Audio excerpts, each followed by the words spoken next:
Right now, while everyone's watching the stock market hit record highs and celebrating their portfolio gains, there's a massive bubble forming in plain sight. And here's the crazy part. Almost nobody sees it coming because we've convinced ourselves that this time is different. Sound familiar? It should, because that's exactly what people said in 1999, in 2007, and every single time before a major crash. The warning signs are flashing red, but we're too busy making money to notice. In the next few minutes, I'm going to show you exactly what's happening and why the next correction might be closer than you think. Welcome back to the channel. Before we dive in, I need to be crystal clear about something. This isn't fear-mongering, and I'm not trying to convince you to sell everything and hide under your bed. What I am going to do is walk you through the actual mechanics of how financial bubbles form based on decades of economic research and historical patterns that repeat over and over again. Because here's the truth that nobody wants to hear. Bubbles don't form because of evil hedge funds or government conspiracies. They form because of us, because of how human psychology works when money is involved. Throughout history, every major financial bubble has followed the same playbook. The South Sea Bubble in 1720, the railroad mania of the 1840s, the dot-com crash, the housing crisis, and yes, even what we're seeing develop right now. The names change, the technology changes, but the pattern stays exactly the same. And the most dangerous part? Each time, the majority of people are absolutely convinced that the fundamentals are different this time, that the old rules don't apply anymore. Today, I'm going to break down the specific warning signs that appear before every major correction, show you where we are in the current cycle, and give you the tools to recognize these patterns yourself. By the end of this video, you'll understand why bubbles are inevitable, how they develop, and most importantly, how to protect yourself when the music finally stops. Before we get into this, do me a quick favor. Drop a comment below telling me what you think is the biggest bubble forming right now. Is it tech stocks, real estate, something else entirely? I read every comment, and I'm genuinely curious about your perspective. And if you find this information valuable, hit that like button and subscribe to the channel so you don't miss the follow-up videos where we'll dive even deeper into these topics. Alright, let's get into it. Let's start with the basics, because if you don't understand how bubbles actually form, you can't spot one developing in real time. And the first thing you need to know is that bubbles don't start with greed or stupidity. They start with something completely rational, a legitimate change in the economy or technology that creates real value and real opportunities. Think about the late 1990s. The internet wasn't a scam. It was genuinely revolutionary technology that was going to change the world. And guess what? It did change the world. Amazon, Google, and countless other companies that survived the dot-com crash went on to become some of the most valuable businesses in history. The problem wasn't that the internet was fake. The problem was that people got so excited about the potential that they stopped caring about the present reality. They stopped asking basic questions like, how does this company actually make money? Or, what is a reasonable price to pay for these future profits? This is the first phase of every bubble. The displacement. Something new and exciting emerges that creates genuine opportunities for profit. Smart investors recognize this early and start making money. Then other people notice those early investors making money, and they want in too. And this is where human psychology starts to take over. See, humans are terrible at pricing assets that don't have a clear track record. When you're buying a bond, you can calculate the return pretty precisely. But when you're buying shares in a company that promises to revolutionize an entire industry using brand new technology, how do you value that? The honest answer is, you're mostly guessing. And when you're guessing, you're heavily influenced by what everyone around you is doing. This brings us to the second phase, the boom. Prices start rising, and as they rise, they create their own justification. If a stock doubles in 6 months, that looks like proof that the company is valuable. More people pile in, prices go higher, and a feedback loop begins. Financial media starts writing glowing stories about the new paradigm. Experts appear on television explaining why traditional valuation methods don't apply anymore. Regular people who've never invested before start opening brokerage accounts because they're afraid of missing out. And here's what makes this phase so dangerous. For a while, it works. People really do make money. Your neighbor buys some hot stock and 6 months later he's bragging about his 300% return. Your coworker quits her job to day trade full-time. Stories circulate about regular people becoming millionaires overnight. And each of these stories makes the next person more likely to jump in. But underneath all this excitement, something crucial is happening. The relationship between price and fundamental value is breaking down. In the early stages of the boom, rising prices reflected improving business prospects. But as the bubble inflates, prices rise simply because they've been rising. People buy not because they've analyzed the business, but because they expect to sell to someone else at a higher price tomorrow. The focus shifts from what is this asset worth to how much will someone pay me for this next month. This is when you start hearing certain phrases that should make your blood run cold. This time is different. The old rules don't apply. You just don't understand the new paradigm. These phrases are the immune system of a bubble designed to shut down critical thinking and dismiss anyone who questions whether prices make sense. If you point out that a company losing billions of dollars might not be worth more than established profitable companies, you're told you're too old, too conservative, too stuck in the past to understand the future. Meanwhile, something else is happening that most people don't notice. Credit is expanding. Banks and lenders, seeing asset prices rise and default rates low, become more willing to lend money. This borrowed money flows into the bubble, pushing prices even higher. Leverage amplifies both the gains on the way up and, eventually, the losses on the way down. Now let's talk about why smart people do dumb things during bubbles, because this is the part that's hardest to accept. You might be thinking, I'm rational, I wouldn't fall for this. But the truth is that bubbles don't require irrational people. They just require normal human psychology operating under specific conditions. First, there's something called social proof. When you're uncertain about something, you look at what other people are doing to guide your behavior. This is usually a good strategy. If you're visiting a new city and trying to decide where to eat, picking the restaurant that's packed with locals is probably smarter than picking the empty one. But in financial markets, social proof becomes dangerous because everyone is looking at everyone else and nobody's looking at the fundamentals. I'll give you a real example from the housing bubble of the mid-2000s. I knew people, intelligent people with good jobs and college degrees, who bought houses they couldn't afford because everyone knows real estate always goes up. Where did they get this idea? From looking around and seeing that real estate had gone up for several years and hearing their friends and family members talk about how much money they'd made on their homes. The fact that housing prices had risen became evidence that housing prices would continue to rise. This is circular reasoning, but when everyone around you is engaged in the same circular reasoning, it stops feeling circular. Then there's recency bias. Our brains give too much weight to recent events and not enough to historical patterns. During the boom phase of a bubble, every month of rising prices makes people slightly more confident that prices will keep rising. If stocks have gone up for 3 years straight, it feels reasonable to assume they'll go up next year too. The fact that markets have crashed many times throughout history feels abstract and distant. The gains you've seen in your portfolio over the last year feel concrete and real. This is amplified by something called confirmation bias. Once you've bought into an asset, your brain becomes a filter that lets in information supporting your decision and blocks out information that challenges it. If you bought a stock at $50 and it's now at $100, you'll naturally pay attention to news stories about the company's bright future and dismiss or rationalize away news about its problems. You're not being dishonest, you're being human. Your brain is protecting you from the psychological pain of admitting you might have made a mistake. But perhaps the most powerful force driving bubbles is the fear of missing out, or FOMO. This is different from ordinary greed. Greed is wanting more money. FOMO is the specific pain of watching other people make money while you sit on the sidelines.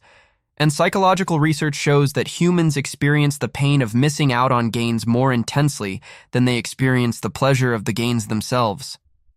Think about how this plays out in real life. Your brother-in-law mentions at Thanksgiving dinner that his cryptocurrency portfolio is up 400% this year. Your college roommate posts on social media about the life-changing gains from his tech stock investments. Your Uber driver tells you he's making more money day trading than driving. Each of these interactions is a little psychological wound. You start to feel stupid for being cautious. You start to feel like you're being left behind. And eventually the pain becomes too much, and you jump in. And here's the truly insidious part. When you finally do jump in, you're probably going to make money at first. Because bubbles don't pop the moment you notice them. They can keep inflating for months or even years after the warning signs appear. So your initial experience confirms that you made the right decision. You feel relief. You feel vindicated. You might even feel clever for finally seeing what everyone else saw. And this experience makes you more likely to hold on when the bubble finally bursts, because you've now got your own personal experience of being right to override your initial caution. The institutions aren't immune to this either.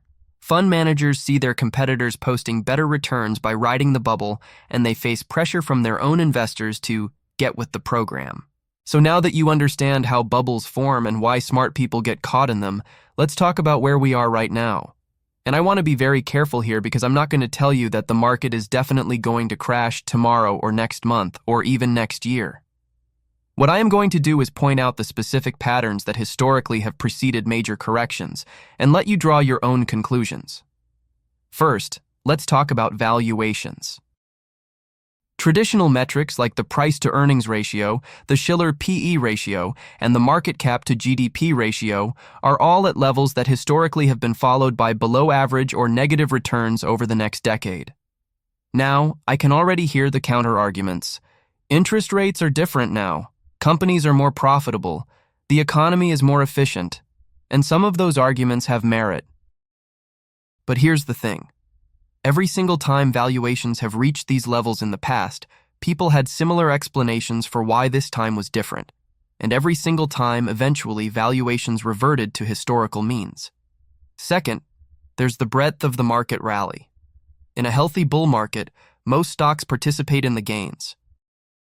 But increasingly, we're seeing a situation where a handful of large technology companies are driving the majority of index returns, while many other stocks are stagnant or declining. This is what's called a narrowing market, and it's a classic late-stage bull market characteristic. It suggests that investors are becoming increasingly selective and concentrating their bets on a smaller number of sure things, which is exactly what happens when people are running out of new buyers and fresh capital. Third, let's talk about retail investor participation. We've seen an explosion in new brokerage accounts over the past few years, with millions of first-time investors entering the market. Now, there's nothing wrong with regular people investing. In fact, I encourage it. But historically, surges in retail participation have been a reliable contrary indicator. When your hairdresser and your teenager are giving you stock tips, that's usually a sign you're late to the party, not early. Fourth, there's the language and reasoning people are using. I'm hearing more and more people justify high valuations by saying things like, you have to be in the market because there's no alternative, or cash is trash. These are defensive statements, not confident ones. They're essentially admitting that prices are high, but arguing you should buy anyway because you don't have better options. That's very different from buying something because you've analyzed it and determined it's undervalued. Fifth, we're seeing increasing speculation in the riskiest parts of the market. Unprofitable companies with exciting stories are commanding enormous valuations. Options trading has exploded, with retail traders using sophisticated derivatives to make leveraged bets. We're seeing the proliferation of special purpose acquisition companies, or SPACs, which are essentially blank check companies that allow investors to bet on a management team before they've even identified a business to buy. None of these things are necessarily problems in isolation, but together they paint a picture of a market where the search for returns has pushed investors further and further out on the risk curve. Sixth, there's the credit situation. Corporate debt levels are at all-time highs. We've seen an explosion in leveraged loans and covenant-light lending, where borrowers face fewer restrictions and protections for lenders are weaker. This is the same pattern we saw before previous credit crises. When times are good and defaults are low, lenders compete by offering easier terms. But this creates fragility in the system. When the economy eventually slows or interest rates rise, many of these borrowers will struggle to service their debts. Finally, there's the response to skepticism. Try posting a cautious or bearish take on social media or in an investment forum and watch what happens. You'll likely be met with mockery, dismissal, or anger. People will accuse you of not getting it or being bitter that you missed the rally. This intolerance for dissenting views is itself a warning sign. So if we accept that we're seeing bubble-like characteristics in parts of the market, what happens next? And more importantly, what should you do about it? Let's start with the mechanics of how bubbles actually pop, because it's not what most people think. Bubbles don't usually burst because of a single dramatic event. Instead, there's a process that plays out over time. First comes the plateau phase. Prices stop rising as fast as they had been. Maybe they even go sideways for a while. During this phase, the most leveraged speculators start to feel pressure. They borrowed money expecting prices to keep rising quickly, and now their interest costs are eating into their returns. Some of them start to sell. These initial sales put downward pressure on prices, which causes the next wave of sellers to emerge. These are the momentum traders who only bought because prices were rising. Once prices stop rising, their entire reason for owning the asset disappears, so they sell. As they sell, prices drop further, and this triggers the next group, the nervous investors who are sitting on large gains and starting to worry about giving them back. They decide to lock in some profits. Now you have a self-reinforcing cycle in the opposite direction from the bubble's inflation. Just as rising prices attracted buyers who pushed prices higher, falling prices trigger sellers who push prices lower. The feedback loop that drove the bubble up now drives it down. And because many investors were using leverage to amplify their gains on the way up, they're forced to sell to meet margin calls on the way down, which accelerates the decline. But here's what really causes the damage. The psychology shifts from greed and FOMO to fear and capitulation. People who were confidently predicting that prices would double now panic and predict they'll go to zero. The same social proof and herd behavior that drove prices up now drives them down. The same recency bias that made endless gains seem normal now makes endless losses seem inevitable. So what should you do? First, let me tell you what you shouldn't do. You shouldn't try to time the market perfectly. You're not going to sell at the exact top and buy at the exact bottom. Nobody does that consistently. What you should do instead is make sure your portfolio is positioned in a way that you can live with, regardless of what happens next. This means having a clear understanding of your actual risk tolerance. Not the risk tolerance you have when your portfolio is up 30% and you're feeling like a genius. The risk tolerance you'll have when your portfolio is down 30% and financial media is predicting another Great Depression.